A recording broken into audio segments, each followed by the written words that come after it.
عباس ابن عبد المطلب جب اپنے بھائی کے پاس آتے ہیں اونچی آواز میں ابو طالب علیہ السلام کو مخاطب کر کے کہتے ہیں ابو طالب کرتے تو آپ وہی ہیں جو محمد کہتے ہیں، اعلان کیوں نہیں کرتے؟ کرتے تو آپ وہی ہیں جو سرکار ختمی مرتبت بادشاہ کونین صلی اللہ علیہ وآلہ وسلم کہتے ہیں، اعلان کیوں نہیں کرتے؟ تو سرکار ابو طالب علیہ السلام نے کیا جملہ کہا کہ عباس پورے مکے میں تم کون سا ایسا سینہ دیکھتے ہو جو محمد پہ آنے والے تیروں کو روک سکے؟ تبری نے، محمد بن جریر تبری نے تاریخ تبری میں یہ واقعہ بڑا ہی خوبصورت لکھا۔ اس نے اس کے اوپر لکھا ہوا ہے کہ رسالت مآب کا اگر وہ کلمہ پڑھ لیتے تو ریوالٹ ہو جاتا مکے میں، یعنی شیب ابی طالب کے 3.5 سال بھی چابی کعبے کی حضرت ابو طالب سے نہیں چھین سکے۔ وہ کعبہ کھولنا ہوتا تھا، ابو طالب آتے تھے، مقاطعہ قریش چل رہا تھا، گھر سارا شیب ابی طالب میں بھوکا پیاسا تھا، لیکن چابی ابو طالب کے پاس تھی۔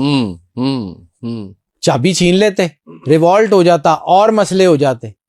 وہ جو جملہ ہے کہ عباس تم کون سا ایسا سینہ مکے میں پورے میں دیکھتے ہو جو محمد پہ آنے والے صلی اللہ علیہ وسلم تیروں کو اپنے سینے پہ روک سکے، وہ سینہ سرکار ابو طالب۔ وہ سرکار سورہ ضحیٰ میں جس کا راز ہے کہ ہم نے آپ کو یتیم پایا اور آپ کی پرورش کی، پرورش کس نے کی؟ سرکار ابو طالب نے، اور ہم نے آپ کو جو ہے وہ مال و زر میں کم پایا تو ہم نے آپ کو غنی کر دیا۔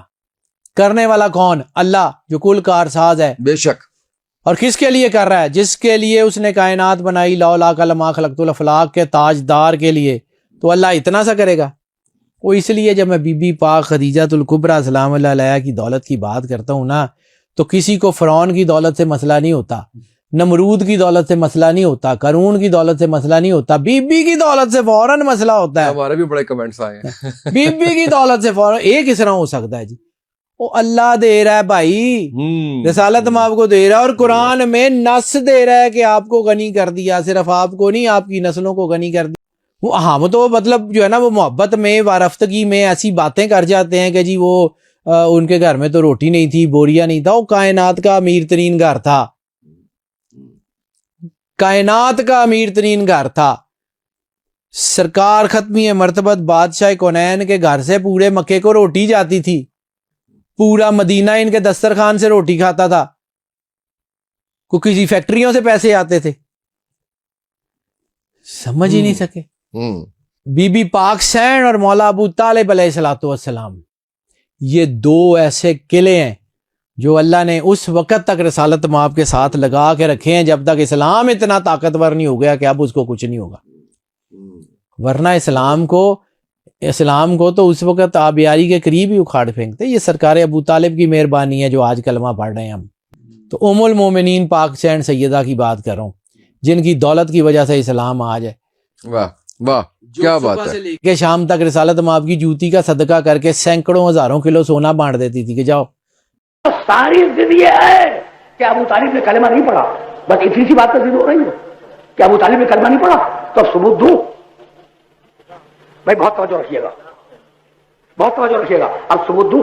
یعنی واقعہ یہ ہے کہ یہ جو 1500 سال سے کنٹروورسی آ رہی ہے نا کہ ابو طالب مسلمان ہے یا مسلمان نہیں ہے، تو اس کا سبب صرف کلمہ ہے، صرف کلمہ ہے، فقط اور فقط کلمہ ہے کہ ابو طالب کے منہ سے کلمہ سنا نہیں گیا، فقط اتنی سی بات ہے۔ اچھا تو جب کلمہ نہیں سنا گیا تو وہ مسلمان نہیں ہے۔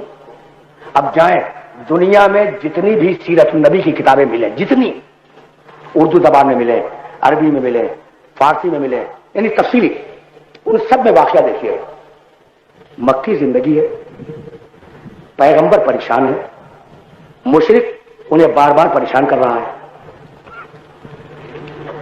اور جب پیغمبر ملتے نہیں پریشان کرنے کے لیے تو ناسزا الفاظ سے یاد کرتا ہے، برا کہتا ہے، پیغمبر گھر میں برا کہتا ہے۔ یہ ماحول ہے۔ ایک دن پیغمبر گھر میں اور حضرت حمزہ بڑے جلال میں گھر میں داخل ہوئے اور کہنے لگے کہ بھتیجے محمد، سنیے گا، بھتیجے محمد، ابھی مجھے خانہ کعبہ کے قریب ابو جہل مل گیا تھا اور وہ تمہیں بہت ناسزا الفاظ سے یاد کر رہا تھا، بہت برے الفاظ سے